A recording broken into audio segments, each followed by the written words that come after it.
We just had one of the best rookie wide receiver classes that we've had in a while enter our fantasy landscape. Let's find out how many of them make our top 24.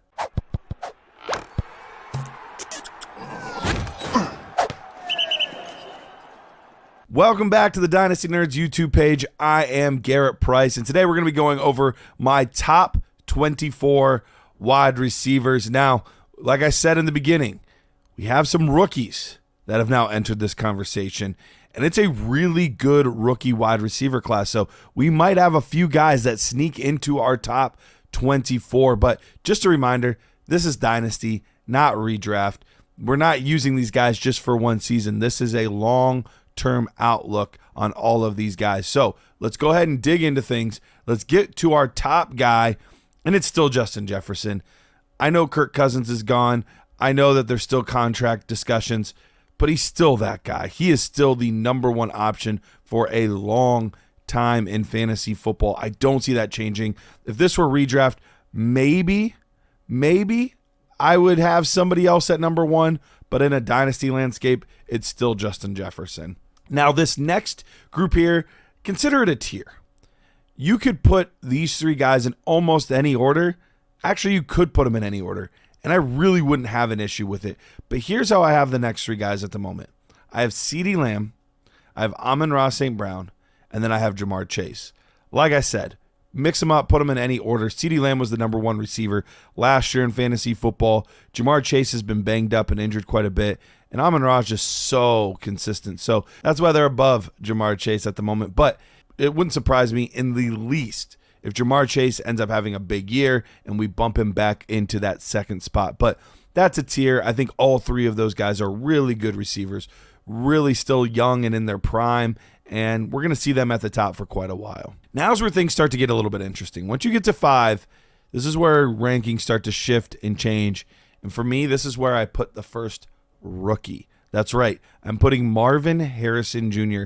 at wide receiver 5. And I know for some of you guys, putting rookies in this early, this high in dynasty rankings, you're against it. I get it. But look, you're not going to get the stud players if you're not willing to do that and move them up early. Yeah, there'll be times you miss, but Marvin Harrison is one of the least likely wide receivers I've seen to bust in a very long time.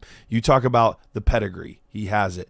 You talk about the production, he has it. You talk about the draft capital, he has it. You talk about the landing spot, he has it. Like everything you would want out of a guy, Marvin Harrison has it. And when you talk about him as a prospect, when I watched his tape, he had the highest tape score that I've given to a rookie wide receiver in all my years of doing this. So, yeah, he's really freaking good. I'm going to put him at wide receiver 5 right off the rip. Then we've got A.J. Brown for me. A.J. Brown just signed a new deal with the Philadelphia Eagles. He's been really good in his time there. He had an amazing start to the year last year, cooled off a little bit in the second half, but the guy's a certified stud. We'll still be seeing good things out of him for the next 3 to 4 seasons. Then I have Garrett Wilson, and this is a tough one because everyone sees the talent. But over the past 2 years, the production hasn't quite been what you hoped for. But he's also had some of the worst quarterback play in the NFL.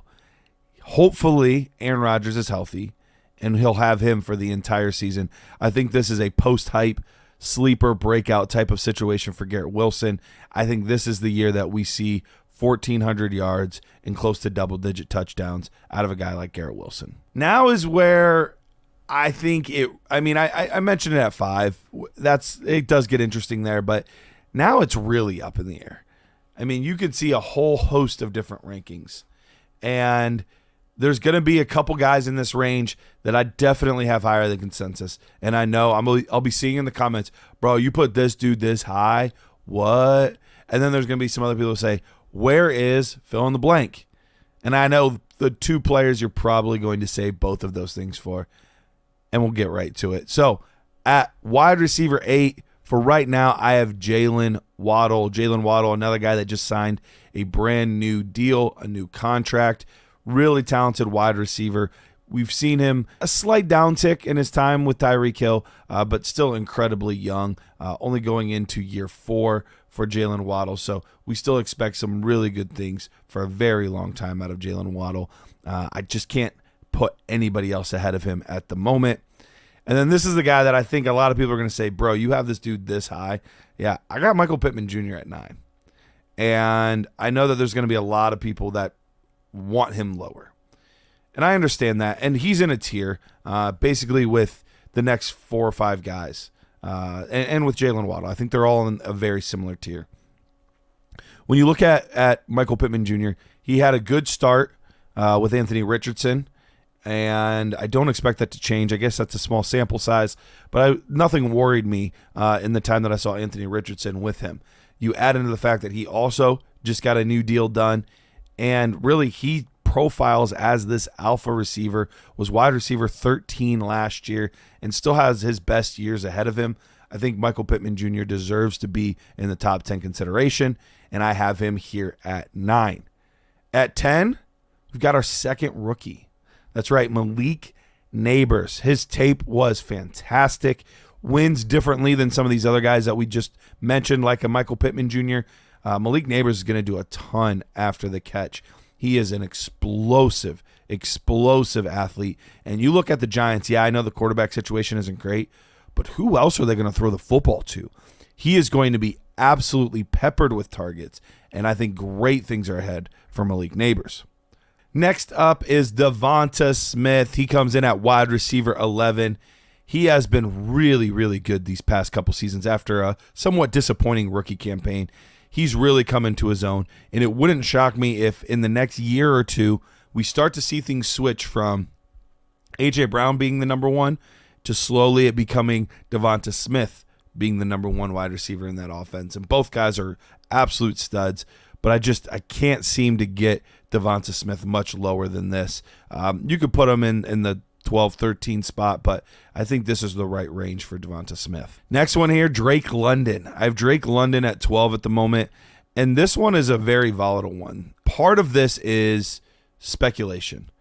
I think that he's going to be a great fit for this offense and what he's going to do with Kirk Cousins as a starting quarterback and eventually Michael Penix as a starting quarterback, but he's another one where the numbers just haven't quite been there yet, but it's been on an offense that isn't throwing the ball a ton, and it's just been bad. I mean, Desmond Ridder, nothing against the kid, but he is not an NFL caliber starting quarterback, and he's been getting very, very few targets in important situations. So Drake London, I have him at 12, might be a tad high, but I'm feeling pretty comfortable with it. 13, we've got our third rookie. That's right, we have 2 in the top 12, 1 sitting just outside of that top 12, and that's Rome Odunze.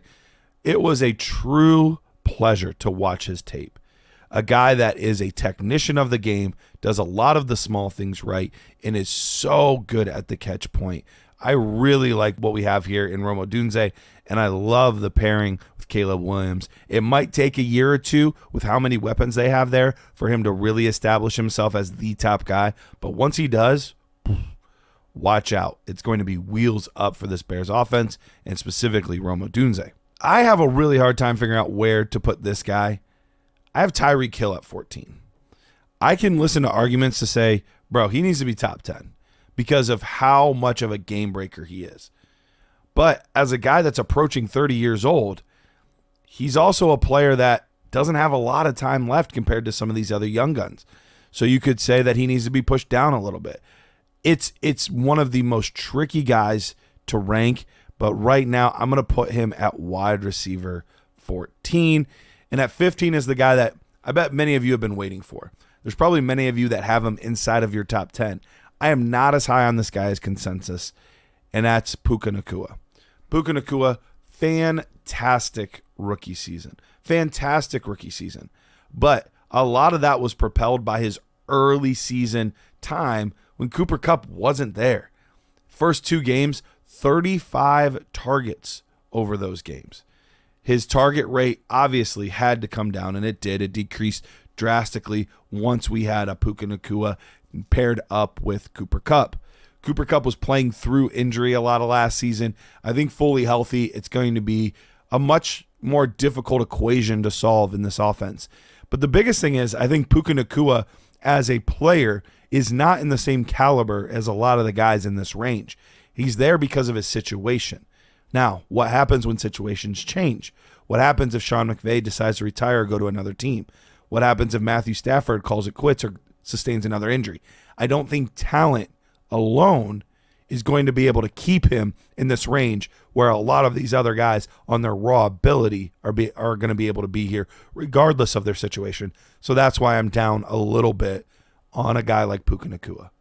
All right, at wide receiver 16, I've got Brandon Ayuk. I know the situation right now isn't super clear in San Francisco, but he is a really talented receiver. He has a good rapport with Brock Purdy, and Deebo Samuel isn't getting any younger. I do know that they added Ricky Pearsall, and that could affect things in this equation, but I would expect it to affect Deebo and George Kittle more. I think Brandon Ayuk, assuming he gets that contract situation figured out, that he's going to continue to be their number one receiver. So I'm putting him here at 16 with the caveat that he could move down if these things don't pan out quite like we expect them to. 17, Chris Olave. Chris Olave, talented receiver, just hasn't seemed to really break out like we want him to yet. It's not a great quarterback situation there.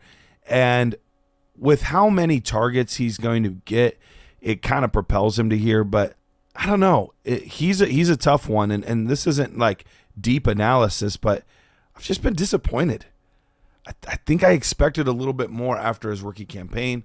And last year it was just fine. And I just don't know if he has the ability to be able to get to that next level.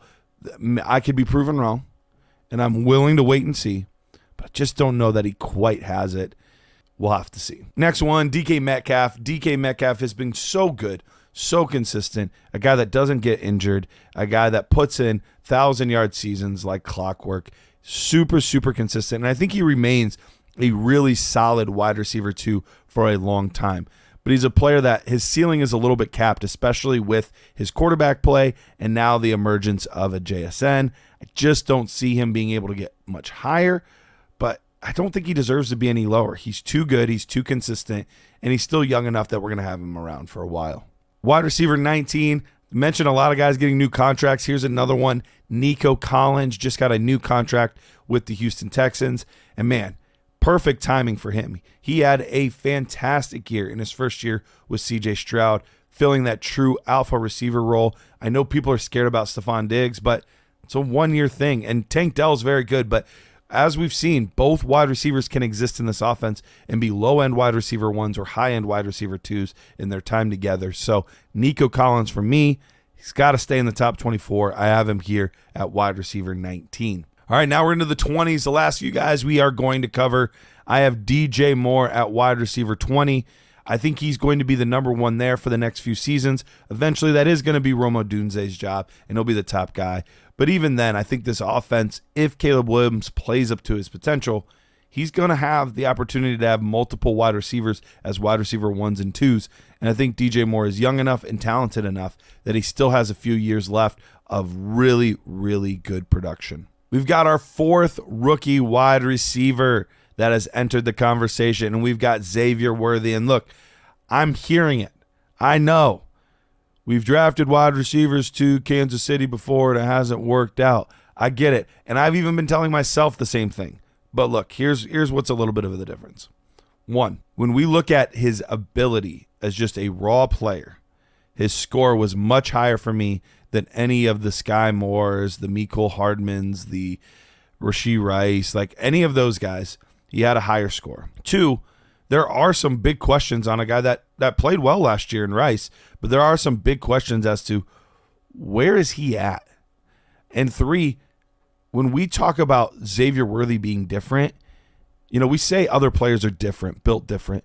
No, he really is. He is the fastest player that we've ever clocked in the 40. And look, that only translates so far. You only get so much out of 40 yard. So I don't want to overemphasize that. But that true game-breaking speed does really affect things for defensive backs. And even if it's not on continual deep routes, the cushion that he's going to get because of how talented he is and how fast he is it's going to be pretty good. So there's going to be a lot of opportunities underneath to be getting stuff as well. So I have Xavier Worthy at 21, connected to a great offense and a great quarterback. 22, we talked about his teammate just a little bit ago. I have Jackson Smith and Jigba here at 22. It's just a matter of time of how long can you be patient? Are you willing to wait? Because the talent is there. We saw it last year at the end of the year. Really became a bigger part of this offense, started making some big plays. He will be a very consistent wide receiver 2 for a long time for your fantasy football teams. You just have to be a little bit patient. Last 2 guys, I've got Deebo Samuel at wide receiver 23. He is getting up there in years at this point, but man, when he gets the ball in his hands, he makes plays, and he's still younger than some of these other guys like the Stephon Diggs, Mike Evans, and Devontae Adams, and guys like that. He's still got a few years below those guys, and so that's why he enters this conversation and those guys don't. Last but not least, Tank Dell. Tank Dell is a great player. I loved what he did as a rookie, and I think that combination of him and CJ Stroud, it's only going to blossom and grow over the years, which ends our top 24.